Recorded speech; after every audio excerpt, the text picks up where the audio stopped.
So how do you ensure that your devices last for as long as possible? I know people who don't mind their devices lasting 20 years. So how do you get the most of it? 20 years is a bit of a stretch. In fact, I'm sure that the manufacturers will have stopped all the support for your device. But how do we ensure that we get a longer lifespan from those expensive devices? Even if it's 50,000, that's a lot of money. So smart tech habit is what we're talking about this morning. And Akin Bitoye joins us. He's a tech advisor. Good morning, Akin. Good morning, Kay. Thank you. How long have you been using your device for? Or what's the longest you've used a device for? Say 4 years. 4 years?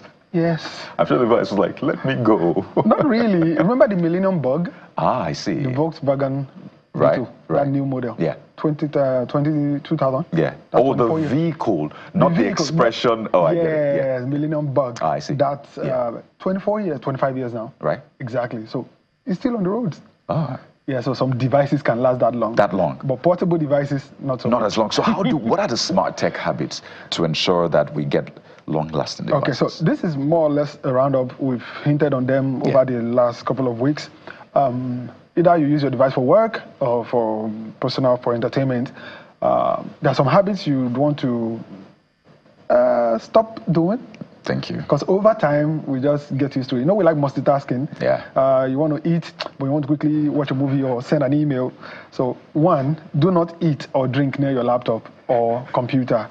Have you seen some people's phones with smudge all over the screen? And you're the eating and you're, please. Right. So what does this do? The breadcrumbs or the liquid can pour into the mouse pad if you're using a laptop or the keyboard. Yeah. And those would actually mess up the mechanism. So most times you would have to replace that. Remember last week we said we want to save you a buck? Definitely. We want to save you a buck. So do not eat or drink near your computer. Second is do not place your laptops, laptops, mobile devices really, on the bed, on sofa, on pillowcase, or whatever. Do not put your laptops on soft surfaces. Why? Because it blocks the ventilation. There are air vents underneath your laptop where it's supposed to dissipate the heat. So just get a laptop stand and put it on there. You know, we like convenience. You want to lie on the bed, but you want to quickly watch that series. No, let's sound like we're serious. You want to work. We're serious. You want to send that email. We know. Let's just make up. Let me look straight. The next habit we want to maybe buck or reduce is using random chargers for your mobile phones, for your laptop. We have to stay on this hill for a bit, but land on that point. Okay. Yeah. Random chargers can damage your devices. Okay, so what do you define as random charges? Because what people just do is power adapters. Go on. So a lot of devices don't come with, mobile phones don't come with chargers anymore, right? They don't come with the flagship. They don't come with, so you have to most times buy from the stores. Third party, But what you find out is a lot of stores, so-called stores, are either just named as that, they don't really have a link to the HQ. Some of them are concept stores. So what you may find in those stores are knocked down or inferior. So where do we get real chargers from, and how do we know if a charger is good? Okay, so they've not paid yet, so I can't mention names. Of course, we're not mentioning names. Someone said, God made the heaven and the earth. Yeah. Everything else is made in China. Ah. Oh, yes. Everything else, your phone, was assembled in China. I tell you. So a lot of OEMs, or what would I put it, distributors, wholesale importers, do not buy or import a lot of accessories. Your device is one, but you would use, over the lifespan of that your device, you use multiple accessories. And that is actually where the money is. True. So what you get often is the specification of these cables. Do you know that Type-C cables are not the same? Definitely.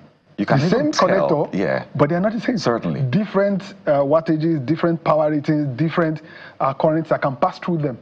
You see some of them are thicker than others. You see some are very, very, very fragile. Yeah. Some of them are very thick. Yeah. Yes, Apple computers, the latest generation from 2016 upwards, use Type-C connectors for chargers. Yeah. But that cable is not the same as the one that you would find with an average phone. So these cables, you would want to check the manufacturer's website of the phone for specifications of the cable. Yes, if you are buying the device, you should buy what will make the device last longer. Naturally. And you would want to have two chargers. one at home, one on the go. Right? More often than not, you are trying to use a charger when your phone battery is low and you are away from your charging port. So if you have one you carry about, just ask, please, can I use your charger head, not the cable? Okay. Because, you know, there are sometimes, like, you just tell your child, go and bring my phone. And children, unless you teach them, they wouldn't know. They just yank the cable. you won't scream like, do you know how much that cost me? Oh, yeah. So one of the habits you would want to do is, please, you can show them, or you yourself, just go get your phone. Yeah. Do not yank the plug or the charger from the phone. Wiggle a bit, then bring it out. The manufacturer has put this there, and they have a lifespan. Plug in and unplug, plug in and unplug. They have a lifespan. When it's done, you have to replace it. Let it go. Okay. Next thing you want to do is be wary. There are some chargers, that's the connector now, that are bent. And you would not know. You just try and wiggle it, and it's only Type-C that is not orientation specific. You can plug it anyway. But the micro USB and all the previous chargers, you need to be very aware. If you are trying to plug in a charger and it's not working, know that the manufacturer did not manufacture it to be hard. Right. Something is wrong. But like, this is no entry. You just put force it in and Thank you. You've been there. The next tech habit is, please do not overcharge your devices. We know that electricity is a big deal. Okay, that's a very interesting one, because I know that the idea for Type-C was to sort of ensure that you just get the energy or the power that you want. That's why Type-C was designed that way. So you can't exactly overcharge with a Type-C. Once your device, again, takes the energy you want, it doesn't receive anymore. Okay, I get what you're saying. However, it's not the connector per se. Technology manufacturers of these devices have built in technologies that will make it, once it's fully charged, you should unplug. Why? So that the battery can discharge. When you plug your device and it's 100%, it's no longer charging, but your battery is not discharging. So you just keep the battery. And you're wasting energy as well. Obviously, you are. You're wasting your hard-earned depending on the band. Thank you. Energy. Exactly. So unplug when it's fully charged. Allow your battery to actually fully discharge. Oh, fully discharged. Yes. Well, I like to do that. So I only charge when it's about 3%. Seriously, once your devices, your laptop, your tablets, your mobile phones, once the battery gets discharged, then you can charge it up. Then that is a healthy life cycle for the battery. So do you charge it fully? Because what I do sometimes, charge to 100%. Because it's quick charge or fast charge, I charge to 50, 60%. Oh, yeah. Then I don't wait till 100%. No, it depends. But the battery is meant to charge and discharge. That's a cycle. I see. And they have a lifespan of about 1,500 charge cycles. Then you have to replace the battery. You notice that. So lastly, all this will prevent costly repairs. Yeah. If you imagine the amount you bought that phone, you know that this it's a little price to pay. Very, very for ensuring that you don't spend as much. Price to pay. Yeah. So I want to thank the fabulous team at Channels. Yeah.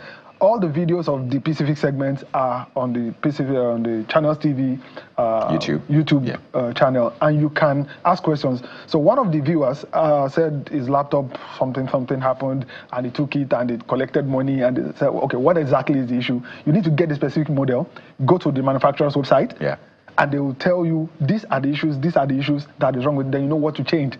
You know, more often than not, we just like somebody telling you, yeah, this is what's wrong with it. Right. However, but you can actually find out yourself. Yeah, just go to the manufacturer, put the model number. So this is what we'll do. Send in those questions. We're going to take them on the next edition of PC Fix with Akin Bitoye. We have to thank you so much. Thank you so much. Because our devices, they're like oxygen now. We need them to live. We'll be speaking with Akin Bitoye, tech advisor. Thank you once again for your time. Thank you for having me. Have fun.